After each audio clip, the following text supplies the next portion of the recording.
ಆರೋಗ್ಯ ತಪಾಸಣೆ ಅಂದ್ರೆ ರೆಗ್ಯುಲರ್ ಆಗಿ ನಾವು ಒಂದ್ಸಲ ಆಸ್ಪತ್ರೆಗೆ ಹೋದ್ರೆ ಸುಮಾರು 20,000-25,000 ಬಿಲ್ ಆಗಬಹುದಾಗಿರುವಂತ ಒಂದಿಷ್ಟು ಆರೋಗ್ಯ ಸೇವೆಗಳನ್ನ ಒಂದೇ ಜಾಗದಲ್ಲಿ ಒಂದಿಷ್ಟು ಜನರಿಗೆ ಒಂದೇ ಇನ್ ಹೌಸ್ ಕೊಡುವಂತ, ಅದು ಉಚಿತವಾಗಿ ಕೊಡುವಂತ ಒಂದು ಸಂಕಲ್ಪ.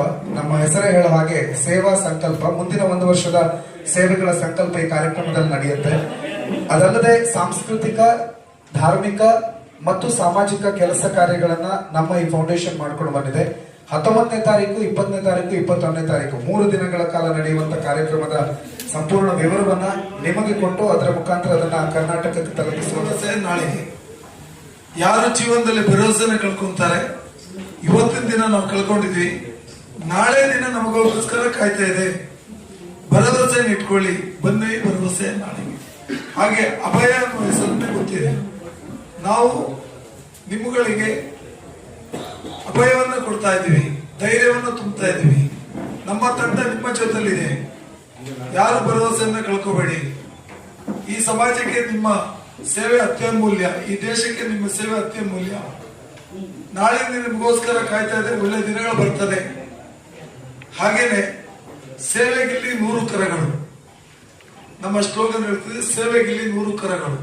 ಅವೆಲ್ಲ ಒಟ್ಟು ಸೇರಿ ಸಾವಿರಾರು ಕೈಗಳು ಸೇರಿದ್ರೆ ಈ ಸಮಾಜ ಕಟ್ಟುವಂತ ಕೆಲಸಗಳು ತುಂಬಾ ಬಹಳ ಶಕ್ತಿಯುತವಾಗುತ್ತೆ. ಉತ್ತಮವಾದ ಸಮಾಜ ಕೆಲಸವನ್ನು ಕಟ್ಟಲಿಕ್ಕೆ ಆಗ್ತದೆ, ಹಾಗೂ ಒಂದು ಶಕ್ತಿಯುತ ಸಮಾಜ ಆಗ್ತದೆ.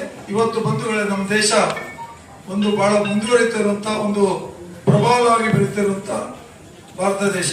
ಇವತ್ತು ರಾಷ್ಟ್ರದಲ್ಲಿ ಅತಿ ಹೆಚ್ಚು ಜನಸಂಖ್ಯೆ ಇರುವಂತ ದೇಶ. ಆದರೆ ಸಮಾಜದಲ್ಲಿ ಕೆಲವೊಂದು ಪಿಡುಗುಗಳು ಇವತ್ತು ಬಹಳ ಯುವ ಪೀಳಿಗೆಯನ್ನು ಕಾಣ್ತಾ ಇರ್ತದೆ. ಅದರಲ್ಲಿ ಒಂದಿಷ್ಟು ತಾರತಮ್ಯ ಹಾಗೂ ಒಂದಿಷ್ಟು ಮಾದಕ ವ್ಯಸನಿಗಳು. ಈ ವಿಚಾರವಾಗಿ ಒಂದಿಷ್ಟು ಸಂಘ ಸಂಸ್ಥೆಗಳು ಮತ್ತು ಫೌಂಡೇಶನ್ಗಳು ಇವತ್ತು ಹೆಚ್ಚು ಕೆಲಸ ಮಾಡಬೇಕಾಗ್ತದೆ. ಹೇಗೆ ನಮ್ಮ ಕಾರ್ಖಾನೆಗಳು, ಕೈಗಾರಿಕೆಗಳು ಜಾಸ್ತಿ ಆಗ್ತದೋ ಅದೇ ರೀತಿಯಲ್ಲಿ ಇನ್ನೊಂದಿಷ್ಟು ಪಿಡುಗುಗಳು ನಮ್ಮ ದೇಶದಲ್ಲಿ ಆವರಿಸ್ಕೊಂಡು ಬರ್ತಾ ಇದೆ. ಈ ವಿಚಾರವಾಗಿ ನಾವೆಲ್ಲ ಸಂಘ ಸಂಸ್ಥೆಗಳು ಹಾಗೂ ಮಾಧ್ಯಮ ಮಿತ್ರರು ಎಲ್ಲರೂ ಸೇರಿ ಒಂದಿಷ್ಟು ಕೈ ಜೋಡಿಸಿ ನಮ್ಮ ಮುಂದಿನ ಯುವಕ ತಂಡಗಳನ್ನ ಉತ್ತಮ ದಾರಿಯತ್ತ ತಗೊಂಡು ಹೋಗ್ಬೇಕಾಗತ್ತೆ. ಇವತ್ತು ಅನೇಕ ಮಾಫಿಗಳು ಈ ರೀತಿಯಲ್ಲಿ ನಡೀತಿದೆ. ಹಾಗೆ ನಮ್ಮ ಅಭಯ ಸೇವಾ ಫೌಂಡೇಶನ್ ಹೋದ ವರ್ಷ ನಮ್ಮ ಸೇವಾ ಸಂಕಲ್ಪ ಕಾರ್ಯಕ್ರಮದ ಮುಖಾಂತರ ರಾಜಾಜಿನಗರ ರಾಮ ಮಂದಿರ 1 ವರ್ಷಗಳು ಅನೇಕ ಸಾಮಾಜಿಕ ಕಾರ್ಯಕ್ರಮಗಳು, ಧಾರ್ಮಿಕ ಸಾಂಸ್ಕೃತಿಕವಾಗಿ ಮಾಡ್ಕೊಂಡು ಬರ್ತಾ ಇದ್ದೀವಿ.